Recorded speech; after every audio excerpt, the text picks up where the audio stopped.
What's up everyone, it's Russo. I hope everyone is doing well. Welcome to another one of my rants, and these rants mostly come from my Instagram at RussoLifts, where people message me their cycles and everything in between.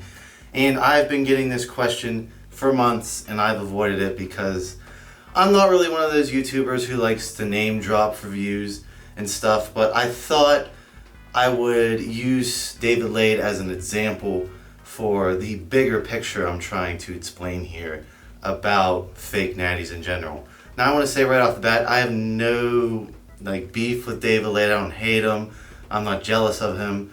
In fact, I'm happy for him. I think his content is really good, well edited, and he's worked very hard to be where he is today.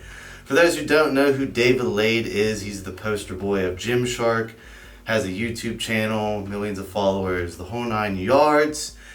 And when you have that much of a following, and at the age he is, I believe he's 1 year younger than me, so he's 21, people start to question how he obtained his physique and start to obsess over how he obtained his physique. Now, for those who don't know who I am, I've basically documented all my personal cycles and been completely transparent and have documented all my side effects. And people around the world have messaged me about their own experiments and everything. So I know, I have a good knowledge of, who's enhanced and who's not enhanced.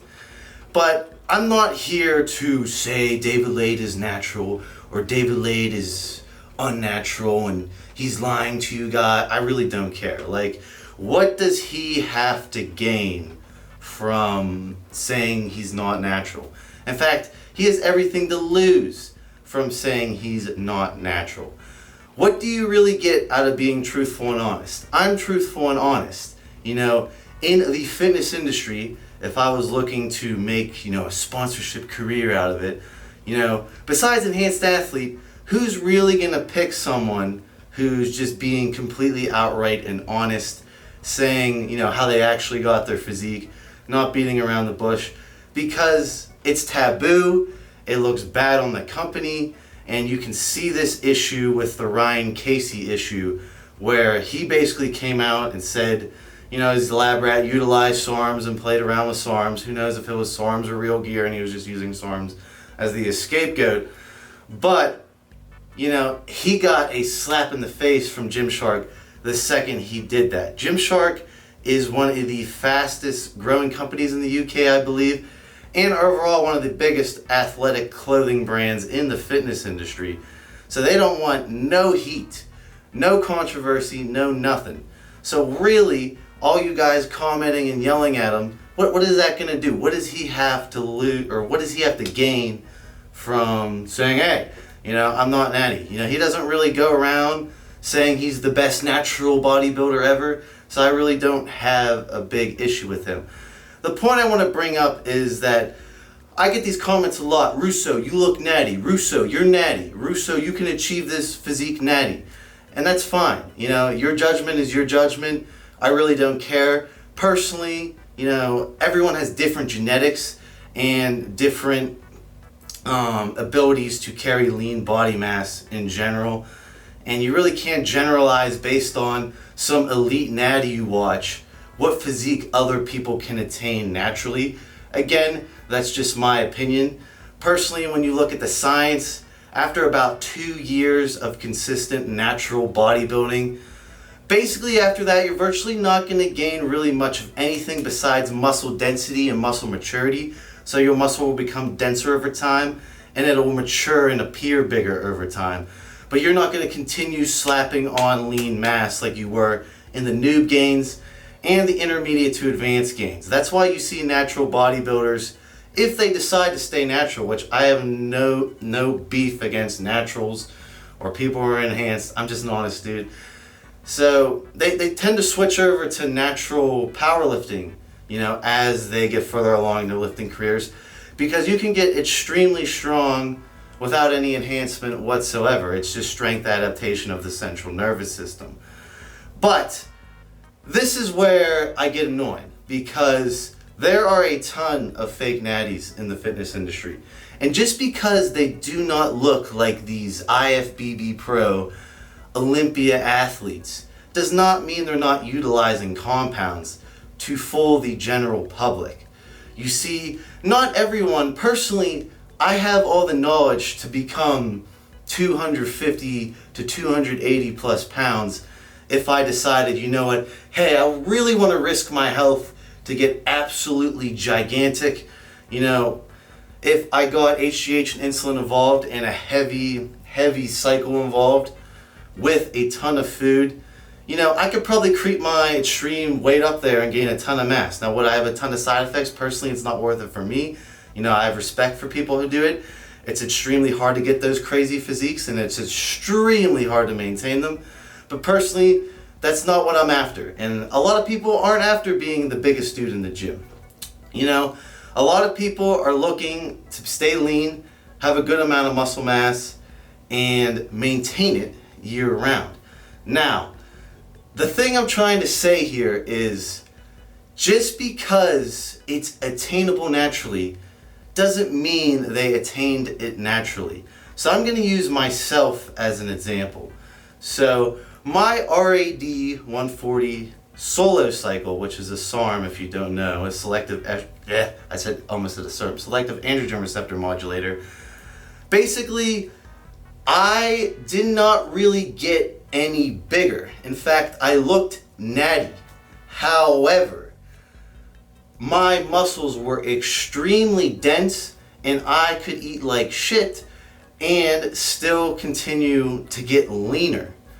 Also, the biggest thing about RAD 140 was my strength increases, and hopefully I'm playing something for you guys to watch from the RAD 140 cycle. So I went from struggling to bench 225 for 5 after a long cut, all the way up to repping 275 pounds easily for reps by the end of the cycle. That strength jump is really not attainable naturally in the amount of time I did it. I think it was like a matter of 2 or 3 weeks. I went from 2 plates to banging 2 plates like it was light as shit, and then moving up to 275. So I still looked natty, but in my opinion, I was definitely fooling everyone if I claimed a natty and then I sold a strength program to, you know, say, oh, you can get this big naturally and this strong naturally. And if you want my bench progress naturally, you know, just buy my strength program. When in reality, I was using a hardening and strength agent on the undertone. Another example is halotestin. So halotestin is one of the strongest steroids widely used in the enhanced powerlifting community. So halotestin will put on virtually zero weight. So zero weight. You will not really gain a pound. Again, this is why it's utilized in powerlifting, because people have strict weight classes they want to stay in, but they want to be as strong as fuck in that weight class. So when you add in halotestin, you will just get obnoxiously strong and obnoxiously dense muscles, but you will still have the natty look. You will not be carrying lean body mass over what you can naturally carry. The point I'm trying to say is, just because the physique is attainable naturally doesn't mean they're not using hardening agents or cutting agents around it to maintain their physique. In my opinion, that's lying, that's being a fake natty, and then that's scamming your followers and putting false expectations. The issue is nowadays that there are so many fake natties that the skew of what you can actually achieve naturally is way off. There are always going to be genetically elite natties, and you will always see them on social media because, you know, they're a 1 in a million. There are very few people like that Russell Orhe dude from Alphalete. Personally, I believe he's natural, and he looks insane in person. I've seen him in Columbus, Ohio at the Arnold, and I have nothing but respect for his work ethic, and I personally believe he's natural. But for you to think that you can look like him with average genetics naturally is just not going to happen. I'm not here to burst people's bubbles. You can try as hard as you want, but some people are just born with gifts just like other people are born with extreme high IQs. You know, I could read math all day, study math all day, and someone with a monster IQ will rate me in a math test, you know? It's just the way the world is. Everyone has their own gifts. But I'm saying people really don't want their hard work to be downplayed by drugs. So take me for example. I went from this to this. What is your first thought? Oh, Russo's enhanced. It's all from what he took. It's not from the years of my hard work, going to the gym every day like a slave, and eating all this food, spending all this money on food, tracking my calories. You know, you're just gonna equivalate all my results to what I took. And personally, I don't care. That's fine, because I consider myself the anti-hero. Like, no one wants to do what I'm doing because, you know, you lose all your dignity. It doesn't matter to me. I really don't care. This was all, like, people said I could never, like, put on a ton of muscle when I first started YouTube.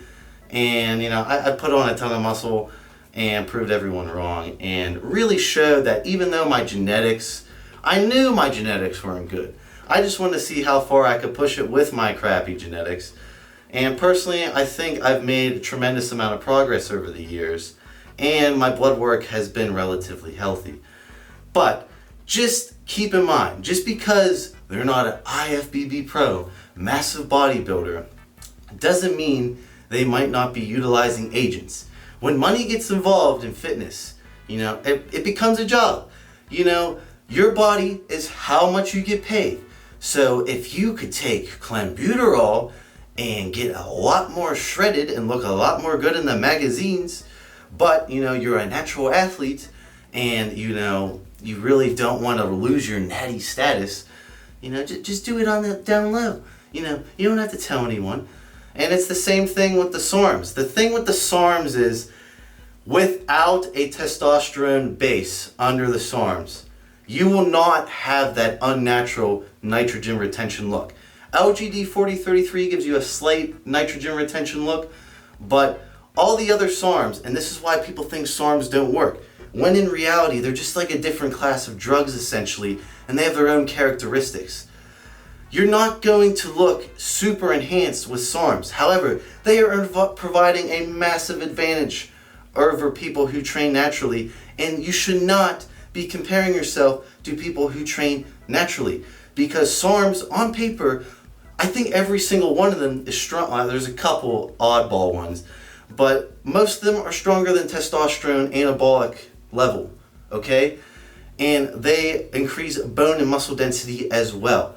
So just because you don't have that nitrogen retention full look with SARMs doesn't mean, you know, they're not providing an extreme advantage. So my point is, there's stuff you can take that you can look natty, but still, you know, be way more cut, way stronger, and you can skate away with it because you're not carrying this extreme amount of muscle mass. You don't have these extreme freaky veins. You don't have this insane nitrogen retention look.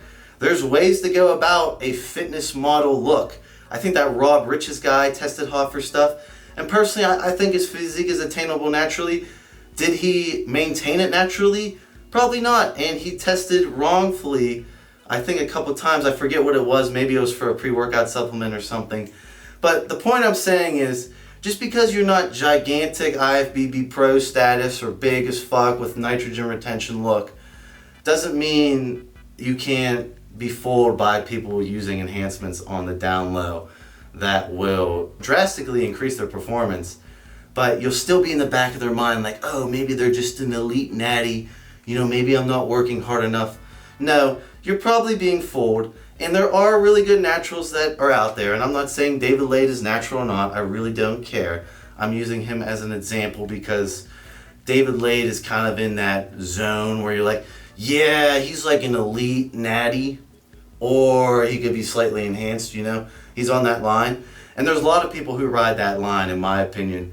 And, you know, knowing what I know, it becomes very apparent that, you know, it could have been enhancement. And like I said, really, it doesn't matter because I see people's cycles all the time, and I get to see what they look like, and some people's cycles are insane.